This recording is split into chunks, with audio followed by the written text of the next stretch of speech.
Last Tuesday, Emily Carter demanded a divorce in our home. "You can't afford a lawyer to fight me," she said, her voice cold, her eyes devoid of remorse. I replied, "You're right." But when she served me papers in court, she didn't expect the city's most feared, expensive divorce attorney to sit beside me. He looked at her and said, "He doesn't have to afford me. I'm his older brother." Emily informed me of her decision in the living room.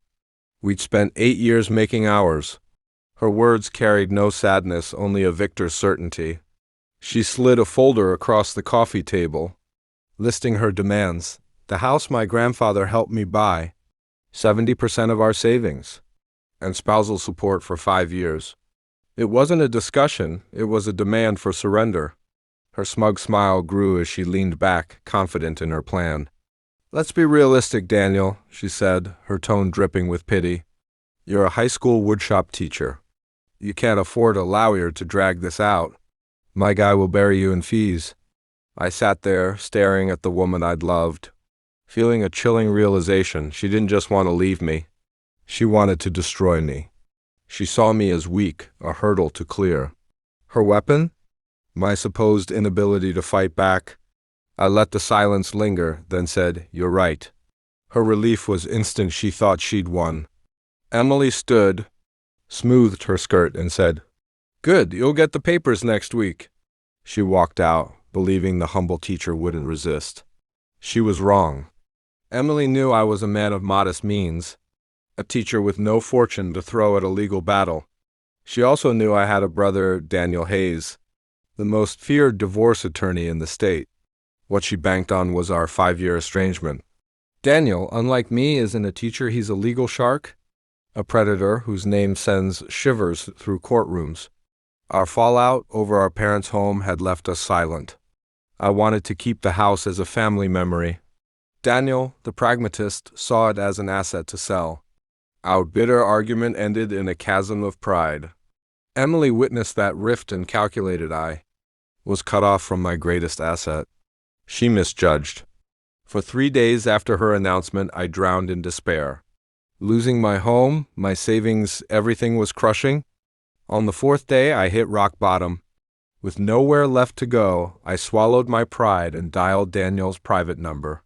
My hand trembled, expecting voicemail or a curt assistant. After 2 rings, his deep voice answered. "Daniel, it's Daniel," I said, my voice frail. A long pause followed. I braced for rejection. "Danny," he said, using my old nickname. "What's wrong?" I poured out everything, Emily's demands, her lawyer, her taunt about my finances. Silence hung heavy. Then his voice turned to steel. "She said what?" he asked, dangerously quiet. I repeated her words. "Okay, when's the court date?" "Next Tuesday, downtown courthouse," I replied. "I'll clear my schedule," he said. "Don't talk to her or her lawyer. Just show up." We hung up, my heart pounding with fear and hope. Emily thought she'd disarmed me. She'd handed me a weapon. The morning of the preliminary hearing was dreary, rain-soaked. I walked into the courthouse alone in my only suit, feeling like a man attending his own funeral. The courtroom smelled of stale paper and tension. Emily sat at the plaintiff's table, radiant in a sharp blue power suit, her lawyer smirking beside her. They laughed softly as I entered. Her smile flickered to pity, expecting a broken man. I met her gaze expressionless, and sat at the defendant's table with my worn briefcase. Her lawyer sauntered over. "Mr. Hayes," he said, oozing condescension, "I trust you've reviewed my client's generous proposal. Sign today and we'll keep this painless." "I'm waiting for my counsel," I said quietly. He chuckled. "Good luck with that." The bailiff called the court to order. The judge, stern-faced, announced, "Hayes versus Hayes. Are both parties represented?" Emily's lawyer stood. Alan Davis for Mrs. Emily Carter. Before I could speak, the courtroom doors swung open with a thud. Every head turned. Daniel Hayes strode in, his suit a masterpiece of midnight and intimidation. Whispers rippled as lawyers recognized him. He walked to my table, squeezed my shoulder, and sat. his briefcase landing with a definitive click. Emily's smugness vanished, replaced by horrified disbelief. Her lawyer's face drained of color, his smirk gone. Daniel leaned over. "Sorry I'm late, little brother," he whispered, smiling faintly. "Traffic was hell." He faced the judge. "Daniel Hayes, representing Mr. Daniel Hayes?" The judge's eyebrows rose. She knew his name. Then Daniel turned to Emily and her lawyer, his smile cold. "My apologies for the delay," he said, voice dripping with mock courtesy. "He doesn't have to afford me. I'm his older brother." Emily's world shattered. She'd walked into an ambush. Daniel opened his briefcase, pulling out files, and began dismantling her case. He rejected her demands as predatory, filed a counterpetition, and demanded a forensic audit of marital assets for 3 years, plus Emily covering my legal fees. Her lawyer stammered, outmatched. The battle was over before it started. The next 2 months were a legal onslaught. Daniel didn't just practice law, he waged war. Emily and her lawyer expected an easy win.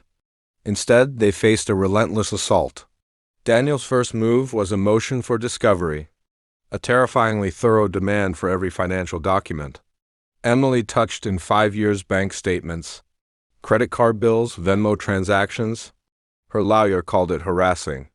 The judge, intimidated by Daniel's reputation, approved it. Emily was buried in paperwork, believing she'd hidden her tracks. She hadn't met Daniel's team of forensic accountants. While she drowned, Daniel applied personal pressure, deposing her friends, family, and colleagues. His strategy: squeeze until the truth emerged. The breakthrough came with Emily's best friend. Chloe, Daniel, polite but ruthless, questioned her for 3 hours about Emily's spending, trips, and marriage. Then he dropped the bomb. "Tell me about Mr. David Kincaid." Chloe flinched. "I didn't know the name." Daniel produced a hidden credit card linked to our savings, showing charges for hotels, jewelry, and dinners for 2. "Mrs. Carter was on a work conference these dates," he said. "Her employer confirms no conference existed." "Who was with her?" Chloe broke, admitting David Kincaid was Emily's lover of 18 months, a wealthy real estate developer. The pieces clicked: her secrecy, her demands, her confidence. She was leaving me for him, using my money to fund her new life. David's deposition was damning. His arrogance crumbled under Daniel's questioning. He admitted the affair, their joint divorce plan, and his suggestion to demand the house and support, assuming I'd be too weak to fight. They'd underestimated me and my family. Emily's case collapsed. She'd perjured herself, claiming fidelity and hidden marital funds. Her lawyer begged to settle, offering to drop her demands. Daniel refused. "She wanted a fight," he said. "Now she has one." 6 months later, the final court date was a formality. Emily, faced with overwhelming evidence depositions, forensic reports, proof of her affair, and fraud, surrendered. Her lawyer, defeated, advised accepting our terms. Daniel's terms were brutal. Emily lost the house. Her spousal support claim was dismissed, and she was ordered to repay $60,000 of marital assets spent on her affair. She left with a fraction of her demands, her own legal bills and public humiliation. Her lover, David, dumped her, unwilling to associate with her defeat. Her friends, forced to testify, distanced themselves. She lost her home, savings, boyfriend, and reputation. The real victory wasn't the courtroom. Weeks after the divorce, Daniel called me to our parents' home, the source of our 5-year feud. We sat on the porch, reminiscing about Dad's fishing trips and Mom's apple pie. Not the case. "I was wrong, Danny," he said. "I forgot this place was our home." I admitted my stubbornness, clinging to the past. We decided to keep the house, spending weekends fixing it up, painting, repairing the porch, breathing life into it. It's no longer a memorial. It's a future for our family. Working with Daniel healed a wound I thought permanent. Emily's taunt that I couldn't afford a lawyer forced me to reconnect with Daniel. Her greed reunited us. She tried to leave me with nothing. Instead, I have my home, my brother, and a future. Emily thought she could exploit my simplicity, my lack of resources to take everything. She didn't count on family. She didn't count on Daniel Hayes, the brother I hadn't spoken to in years, stepping in to turn her calculated victory into a crushing defeat. This story isn't just about a divorce gone wrong, it's about underestimating the power of loyalty, of bonds that endure despite time and conflict. Life can throw you into battles you feel unprepared for, whether it's a betrayal, a legal fight, or a personal loss. But you're never as alone as you think. There's strength in the connections you've built, the people who have your back, even if you've lost touch. My story could be yours.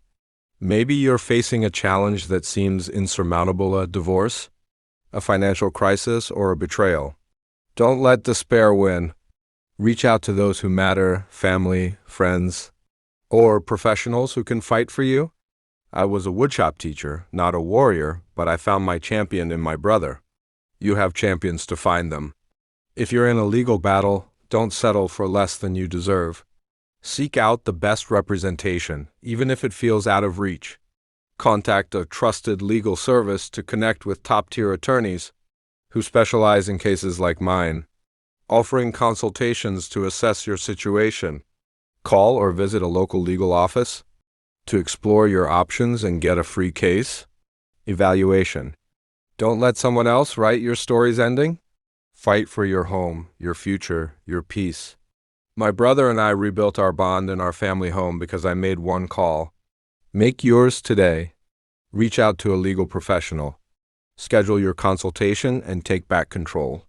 You're stronger than you know, and you're not alone.